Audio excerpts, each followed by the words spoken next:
우리가 히브리서에서 믿음을 정의해 놓은 것을 보면 믿음은 뭐냐? 믿음은 바라는 것들의 실상이고 보이지 않는 것들의 증거다. 이렇게 말씀을 해 주십니다. 즉 히브리서 11장 1절의 말씀인데요. 거기에서 믿음에 대한 허상과 실상을 우리에게 가르쳐 주고 있습니다. 믿음이 뭐냐? 바라는 것들의 실상. 그러면은 이 세상에 보는 것은 허상이다라고 하는 것을 말씀합니다. 보이지 않는 것들의 증거. 이 세상에서 보이는 것은 허상이라고 하는 것입니다. 보이지 않는 그것이 실상이라고 하는 것을 우리에게 가르쳐 주고 있습니다.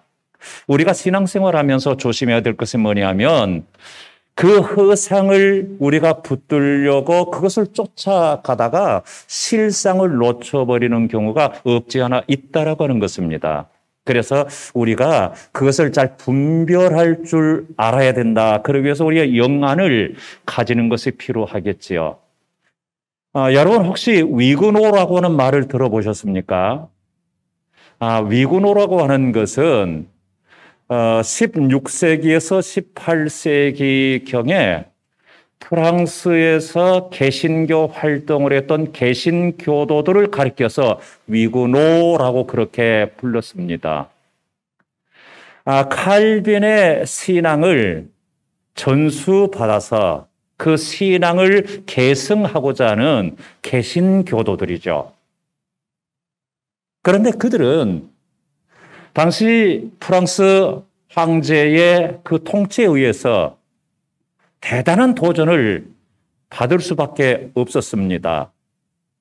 그 16세기에서 18세기까지 대대적인 그런 도전을 받게 되었는데 프랑스에서의 위근호들은 기독교 초대교회 로마 박해, 대박해 때 당했던 로마의 대박해 못지 않는 그런 박해를 16세기에서 18세기 사이에 프랑스에서 개신교도들이 당하게 되었다고 하는 것입니다. 그들은 선택해야만 됐습니다. 로마 카톨릭으로 개종을 하든지, 안 그러면 추방을 당하든지, 안 그러면 종신형을 받고 감옥에서 평생토록 살든지, 안 그러면 죽임을 당하든지, 거기서 선택을 해야만 됐습니다. 몇 년 전에 프랑스에서 한 25년에서 26년, 7년 정도 목회 생활하고 있는 성원영 목사님께서 위구노처럼이라고 하는 책을 쓰셨습니다. 우리에게 잔잔한 도전을 주고 있는 그런 책인데요. 그 위구노에 대해서 설명하고 책을 쓰시고 나서 성원영 목사님은 그 책에서 현대를 살아가고 있는 우리들에게 위건호들은 어떤 교훈을 주고 있는가 하는 그 교훈을 10가지를 제시하고 있습니다. 그 중에서도 세 번째 제시하는 그 교훈이 제 마음을 찌르게 되었고 거기에 크게 고개를 끄덕이게 되었습니다. 세 번째 주는 교훈이 뭐냐면 우리가 위건호들을 통해서 받게 되는 도전, 그것이 무엇이냐면 저항하라 하는 거예요. 저항하라. 그 저항하라고 하는 것이죠. 프랑스의 그 레스당스도 여기에서부터 이 정신을 계승받아서 레스당스들이 탄생했다고 볼 수가 있는데 저항이라고 하는 것은 아시다시피 어떤 뭐라고 그럴까요? 어떤 반항이나 반발과 다른 거죠. 반항이나 반발이라고 하는 것은 자기의 그 욕구나 감정에 따라서 유발되는 것이 반항과 반발이죠. 그러나 저항이라고 하는 것은 악에 대해서 불의에 대해서 도전해 나가는 것. 그것이 바로 저항이죠. 자, 그래서 위근호들은 이 저항 정신을 가지고 믿음을 지키기 위해서 그 믿음의 반대편에 있는 것들에 대해서 생명을 걸고 저항해 나갔습니다. 그래서 그들의 믿음을 지킬 수가 있었습니다. 자, 그러면 우리 입장에서 한번 생각해 보시기 바랍니다. 우리가 자유롭게 신앙생활을 해 나가고 있습니다. 자유롭게 신앙생활을 해 나가지만 여러분 한번 생각해 보시기 바랍니다. 여러분들 머리로 한번 판단해 보시기 바랍니다. 내가 신앙생활 하는데 믿음의 반대편에 있는 것은 무엇인가? 내게 있어서 믿음의 반대편에 있는 것은 무엇인가? 한번 생각해 보시기 바랍니다. 그것은 세속화가 될 수도 있을 것이고 우리의 믿음을 약화시키는 나태함도 될 수 있을 것이고 이단들도 됐을 것이고 우리의 신앙을 방해하는 여러 세력들이 바로 믿음의 반대편에 있는 것들이 아니겠습니까? 위구르들은 이 믿음의 반대편에 있는 것들에 대해서 목숨을 걸고 저항을 해서 그들의 믿음을 지켜나갔습니다. 그래서 오늘날도 프랑스에 있는 개신교도들은 자기들은 위구르의 후예들이다 하는 것을 대단히 자랑스럽게 이야기한다고 합니다. 아시다시피 유럽의 기독교, 유럽의 개신교도는 많이 약화되어졌습니다. 그럼에도 불구하고 그들은 프랑스의 개신교도들은 자기들이 위구르 후예라고 하는 것을 너무나도 자랑스럽게 여기고 있다라고 하는 것입니다. 당시에 프랑스에서는 기독교 초대교회의 로마 대박해 때 기독교인들이 가했던 것 같은 거기에 못지않는 그런 박해를 받았습니다. 프랑스 황제에 의해서. 그런데 그들은 그럼에도 불구하고 믿음을 지키기 위해서 담대하게 목숨을 걸고 거기에 저항해 나갔다고 하는 것입니다. 성도님들, 제가 목회하면서 여러분들에게 간혹 드리는 말씀 중에 그 한 단어가 무엇이냐면 다움이라고 하는 단어입니다. 즉 이를테면 성도의 성도다움. 저는 무엇답다 하는 이 말이 참 좋은 의미라고 생각합니다. 사람이 사람다워야지 사람이 짐승다워서는 안 되는 거죠. 성도가 성도다워야지 성도가 불신자처럼 해서는 안 되는 거지요.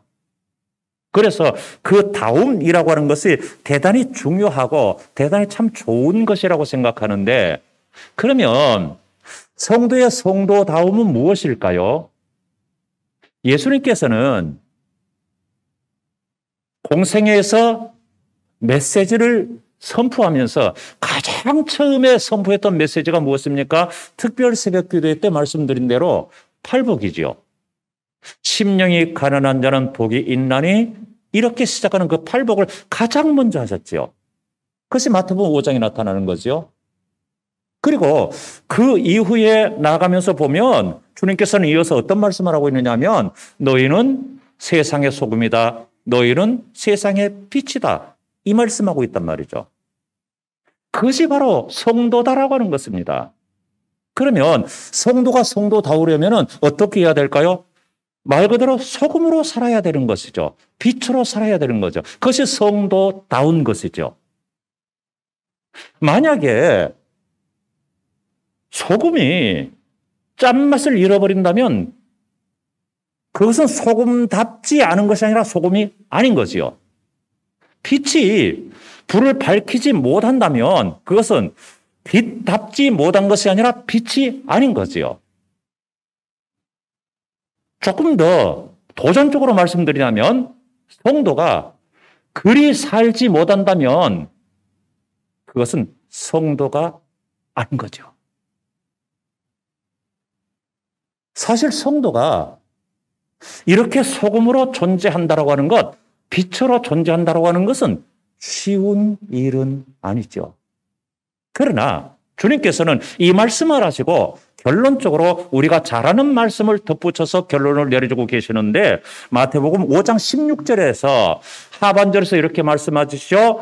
그들로 너희의 착한 행실을 보고 하늘에 계신 너희 아버지께 영광을 돌리게 하라. 이렇게 말씀합니다. 그들은 누굴까요? 여기서 그들은 하나님 그리스도를 믿지 않은 세상 사람들이죠. 불신자들이요. 너희의 착한 행실을 보고 너희의 착한 행실은 무엇일까요? 소금으로 존재하는 것, 빛으로 존재하는 것이죠. 왜? 그 말씀 직후에 이 말씀하고 계시기 때문에. 그러면 내가 마땅히 소금답게, 빛으로 빛답게 살아간다면, 즉 내가 성도다움을 가지고 살아간다면 세상 사람들이 기독교인들을 욕할 이유가 무엇이겠습니까? 세상 사람들이 교회를 손가락질 이유가 무엇이겠습니까? 왜 교회를 욕하고 성도들에게 손가락질 하느냐 하면 그 다움을 잃어버리기 때문이죠. 그 다움 따라서 살아가지 못하고 있기 때문이 아니겠습니까? 물론 답게 사는 것은 쉬운 것은 아니죠. 그것은 매우 힘들 수도 있는 것이죠. 그러나 그런 모든 세력들, 내가 빛으로 존재하지 못하게, 소금으로 존재하지 못하게 만드는 내 주변에 감싸기는 그런 어떤 세력들, 거기에 과감하게 저항해 나가는 것이 우리에게 있어야 되지 않겠습니까? 누구처럼요? 위구노들처럼. 그래서 오늘날 우리들에게도 그 위구노 정신이 대단히 필요하다고 생각할 수 있지 않겠습니까? 그래서 그 위구노처럼이라고 하는 것이 오늘 우리들에게 잔잔한 도전을 주고 있다라고 말씀드리는 것입니다. 세상의 세속의 관습과 우리의 신앙을 방해하는 그런 세력들, 이것에 도전해 나가는 것이에요. 그러나 우리는 도전 대신 너무나도 쉽게 무엇을 선택하게 되나요? 타협을 선택하게 되는 거죠. 내가 마땅히 도전해 나가야 할 것에 도전하지 않고 저항하지 않고 타협해 나간다고 하는 것입니다. 적당하게 타협해 나가는 거예요. 그런데 그 타협이라고 하는 것이 우리의 신앙을 무너뜨리게 되는 것이죠. 위고노들은 타협하지 않았습니다. 바로 세운 그 믿음의 기준이 있으면 이것을 약간 기울어지게 타협을 할 법도 합니다. 기울어진 것도 세워진 거나 마찬가지야. 이것도 세워졌잖아 하고 적당하게 타협할 법도 합니다. 그러나 그들은 기울어지는 것은 언제든지 무너지게 된다고 하는 것을 익히 알고 있었습니다.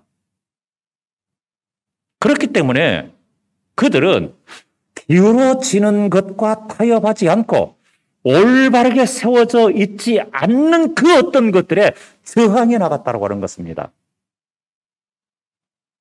그리고 그것은 오늘을 살아간 우리들에게 도전을 주어지는 대단히 중요한 핵심의 요구가 아니겠습니까?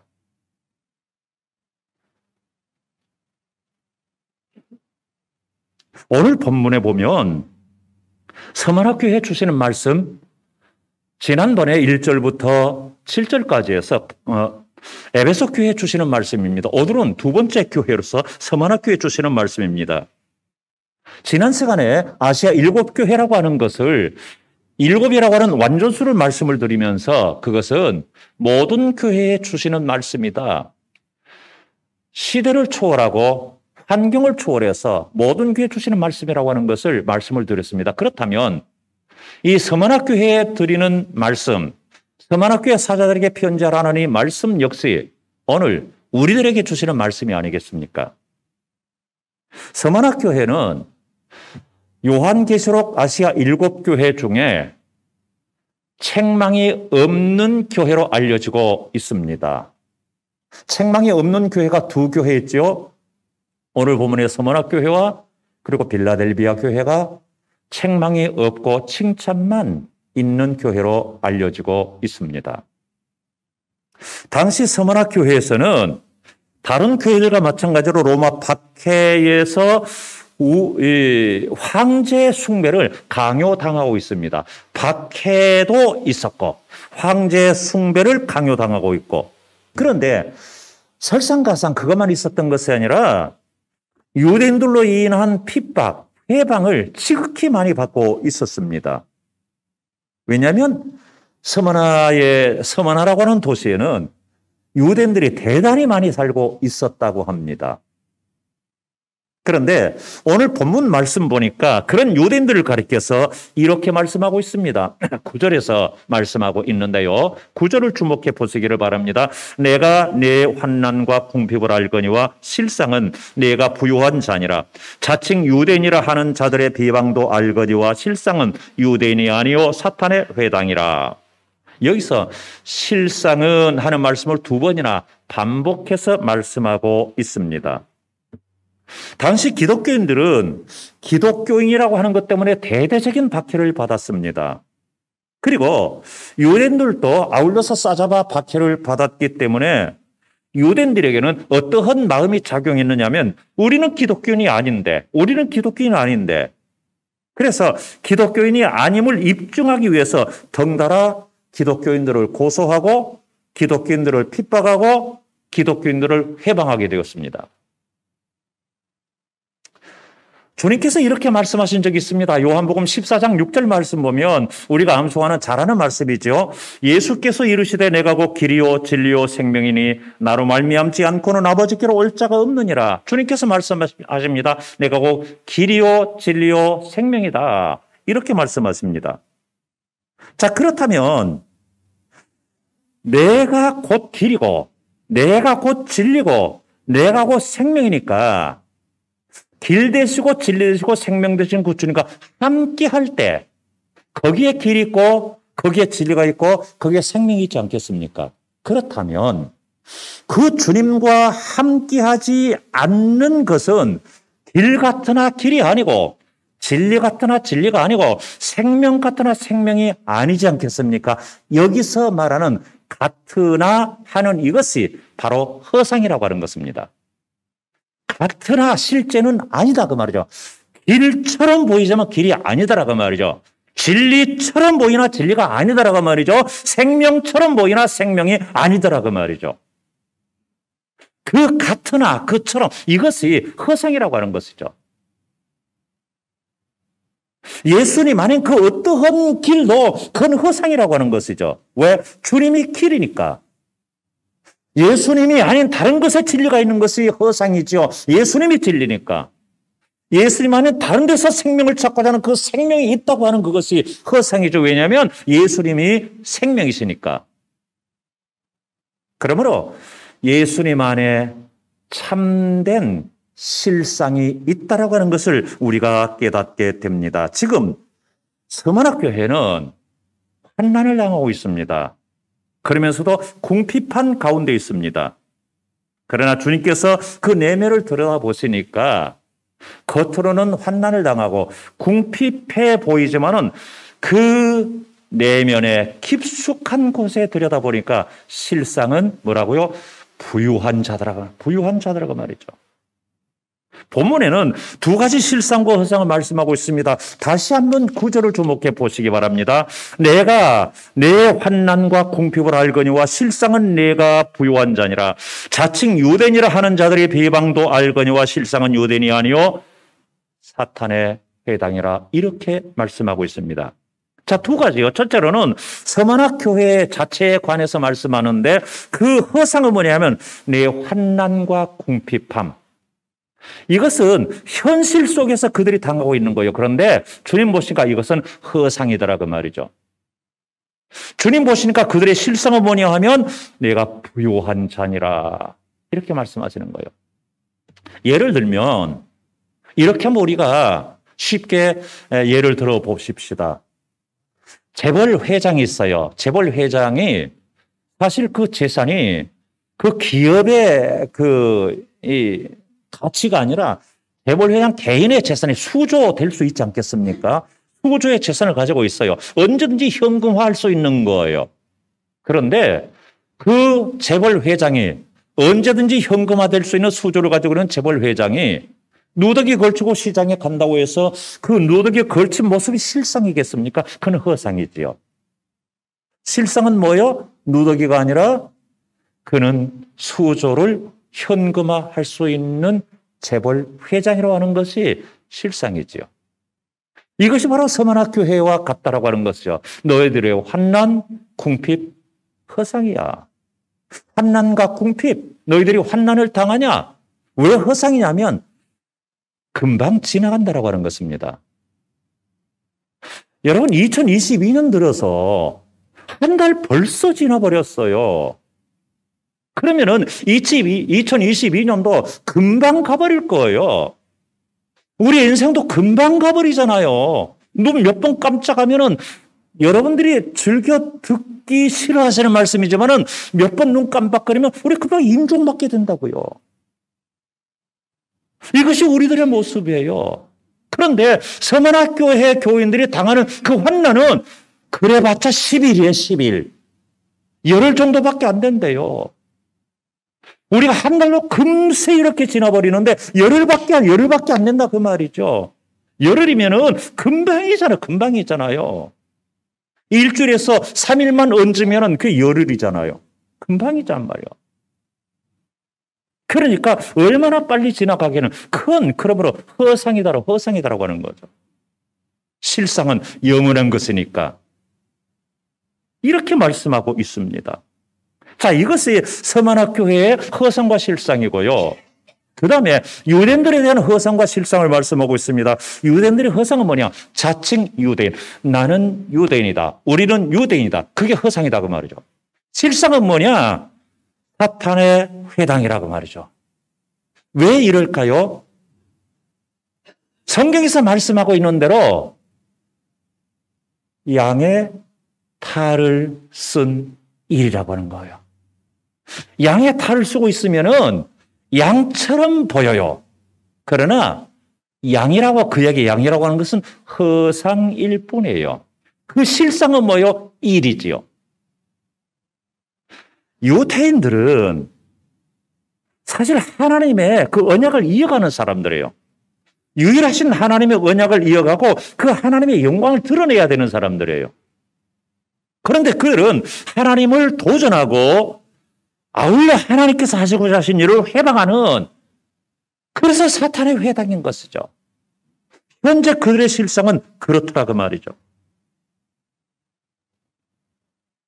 고린도후서 4장 18절 보면 사도 바울은 이렇게 고린도 교회에 편지를 했습니다.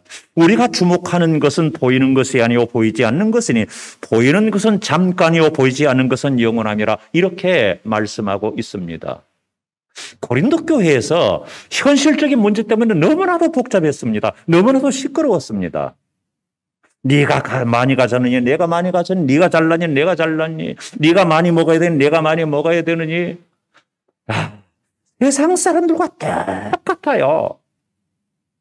그래서 사도께서는 그렇게 말씀하고 있습니다. 너희들이 눈에 보이는 것으로 잘나니 못나니 하냐? 그건 잠깐이다. 정말 영원한 것은 뭐냐? 보이지 않는 것이다. 보이는 것으로 너희들이 잘났다 못났다는 것은 허상일 뿐이다. 보이지 않는 영원한 것이 실상이다. 이렇게 말씀하고 있는 부분입니다.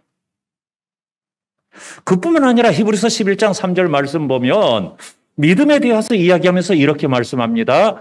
믿음으로 모든 세계가 하나님의 말씀으로 지어진 줄을 우리가 아나니 보이는 것은 나타난 것으로 말미암아 된 것이 아니니라. 왜 보이는 것이 나타난 것으로 말미암아 된 것이 아니에요? 왜요?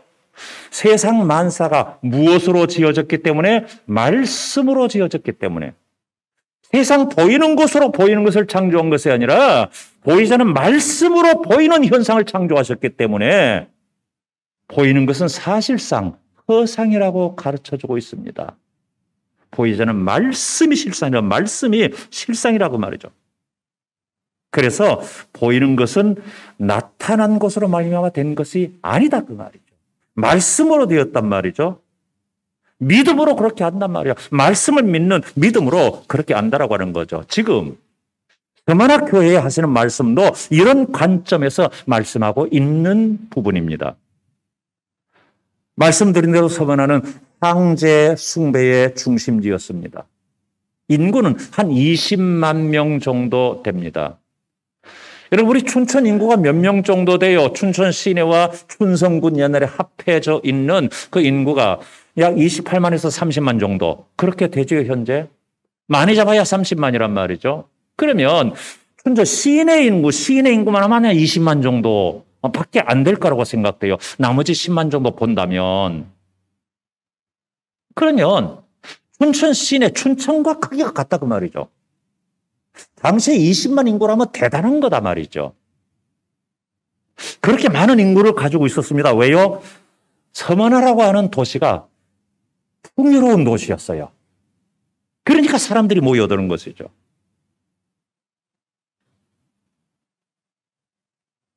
그런데 이 서머나의 특징이 있는데 로마 여신을 위한 신전이 최초로 건축됐던 것이 서머나예요. 우상숭배의 중심이 되는 것이죠. 이 지역의 유대인들이 다른 지역보다 훨씬 많이 살고 있었습니다. 자연히 그들도 풍요로운 도시니까 더 많은 유대인들이 모여들었겠죠. 그런데 이 유대인들은 기독교인들과 차별화하기 위해서 기독교인들을 평화를 파괴한다. 황제 숭배를 거부한다. 그게 당연한 건데 황제 숭배를 거부한다. 이런 사실 때문에 로마 당국에 고발했습니다. 그래서 서머나 교회에 주님께서는 어떻게 위로의 말씀을 던지고 있느냐 하면 8절에서 이렇게 말씀하고 있습니다. 처음이요 마지막이며 죽었다가 살아나신 이가 이르시되, 처음이고 마지막은 영원하시다라고 하는 것이죠. 죽었다가 살아나신 분이라고 하는 것은 죽음과 생명을 주관하신 분이라고 하는 것이죠. 그게 누구예요? 그게 바로 예수 그리스도라고 하는 것이죠. 그분이 지금 편지하다. 그분이 지금 말한다 그 말이죠. 너희들이 환난을 당하냐? 궁핍하냐? 괜찮아. 조금만 참아. 나는 영원한 자야. 나는 생명과 죽음을 다스리는 자야. 그들이 목숨 걸고 그들이 믿음 지키고자 할 때 내가 내 목숨 내놓고 지킬 의미가 있는 것인가, 이런 고민에 빠질 수 있기 때문에 나는 죽었다가 다시 살아난 자야. 알잖아. 괜찮아. 힘내. 황제 숭배가 성행한 도시 서머나에서 예수님은 이처럼 자기 정체성에 대해서 그처럼 말씀해 주어야 할 필요가 있었다라고 하는 것이죠. 환난과 궁핍 속에서 그 말씀, 주님은 맞아, 이런 분이야. 주님은 이런 분이지. 이것을 다시 생각할 때 얼마나 그들에게 힘이 나겠습니까? 서머나 도시는 경제적으로 매우 부유했지만은 그 모든 구조가 황제 숭배가 중심되었기 때문에 황제 숭배를 거절하는 기독교인들은 자연스럽게 궁핍할 수밖에 없었습니다. 왜냐하면 식료품에 대한 거래도 제대로 할 수가 없었기 때문이에요. 그러니 자연스럽게 그리스도인들은 궁핍할 수밖에 없었습니다. 그러나 예수님께서 영적인 시각으로 바라볼 때에 실상은 부유한 자라고 말씀하시는 것입니다. 여러분, 우리가 이것을 기억해야 돼요. 우리가 세상을 살아가면서 기독교인들도 내가 나보다 좀 많이 가졌다고 그것 자랑하는 그 경우가 없지 않아 있습니다. 내가 좀 더 많이 배웠다고 그것 자랑하고, 내가 좀 더 건강하다고 그것 자랑하고, 내가 좀 더 권력이 있다고 그것 자랑하고, 내가 더 명예가 있다고 그것 자랑하고, 내가 스펙이 많다고 그것 자랑하고 하는 경우가 없지 않아 있다고 하는 것입니다. 그러나 그것이 무엇이라고요? 주님이 바라보니까 허상이더라 그 말이죠. 허상이더라. 실상은 뭐요? 내 중심에 꽂혀있는 그 믿음을 주님께서는 실상으로 보시더라라고 하는 거죠.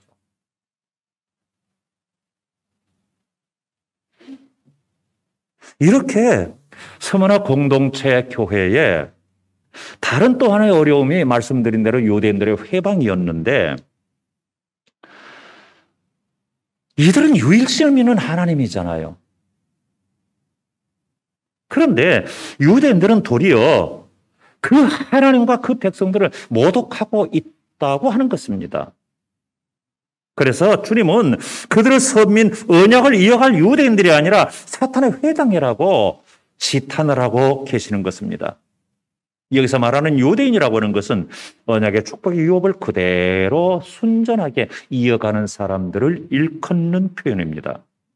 그들이 진정한 하나님의 백성이라면 하나님과 하나님의 백성을 회방하지는 않겠지요.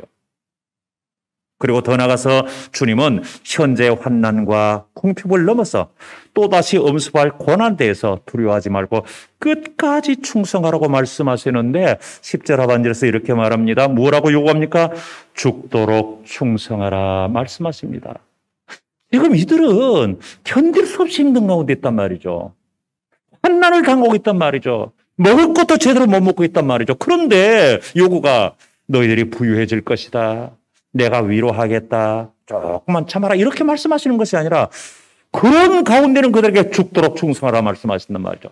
내가 지금 죽겠어요. 내가 지금 고통당해서 죽겠어요. 내가 지금 배고파 죽겠어요. 내가 어려워서 죽겠어요. 그런데 그런 나를, 힘이 빠진 나를 향해서, 기가 빠진 나를 향해서, 이렇게 쇠약해는 나를 향해서 죽도록 충성해. 이렇게 말씀하신단 말이죠. 그러면서 거기에 대한 대가로 무엇이라고 말씀하십니까?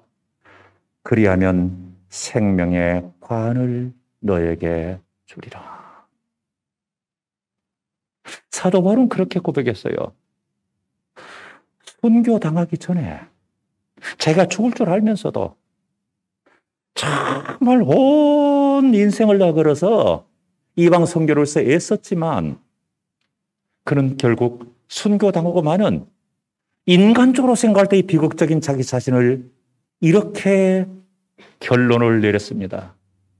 나는 선한 싸움을 싸우고 나의 달려갈 길을 마치고 믿음을 지켰으니 이적으로는 나를 위하여 의의 면류관이 예비되었으므로 주곧 의로우신 재판장이 그날에 내게 주실 것이니 내가만 아니라 죄나 다짐을 삼아는 모든 자에게 도니라. 바로 그 의의 면류관을 내게 주신다요. 죽도록 충성하는 자에게 그렇게 주신대요. 세상과 타협해 버리지 않고 그 믿음을 지켜서 저항해 나가는, 믿음 반대편에 있는 것들과 저항해 나가는 그런 나에게, 그런 위건호들에게, 그런 서머나 교인들에게 생명의 관을 주리라 말씀하신단 말이에요. 주님이 여러분에게 생명의 관, 의의 면류관을 주실 것이라고 확신하고 계십니까? 만약에 그렇다면 믿음의 반대편에 있는 것들을 살펴서 과감하게 저항해 나가시기 바랍니다. 나의 믿음을 올곧게 세워 나가시기 바랍니다. 지금 이렇게 힘들다고, 이렇게 코로나라고, 이렇게 어려운 경제적으로 어려운 시대라고 해서 타협해 나가지 말고 저항해 나가시기 바랍니다. 왜냐하면 그것이 우리의 믿음의 실상을 회복하는 것이기 때문에 2000여 년 전에 그 옛날의 서머나교회처럼 16세기에서 18세기경의 그 프랑스의 위건호들처럼 시대는 다르고 환경은 다르고 형편은 다르지만은 우리들에게도 실상을 향한 그 도전이 필요하지 않겠습니까? 주님께서 믿음의 실상을 칭찬하시고 믿음의 실상을 보는 눈을 가지도록 우리에게 이 말씀을 주시지 않았겠습니까? 실상은 부유한 자다. 실상은 사탄의 회당이라. 그러면 그 서머나 교인들을 향하고 그들을 해방하는 유대인을 향해서 그렇게 말씀하셨다면 여기 앉아 있는 나를 향해서는 무엇라고 말씀하실 것 같습니까? 기도하겠습니다. 하나님, 오늘 말씀을 엄숙하게 받게 하여 주시옵소서. 예수님 이름으로 기도합니다. 아멘.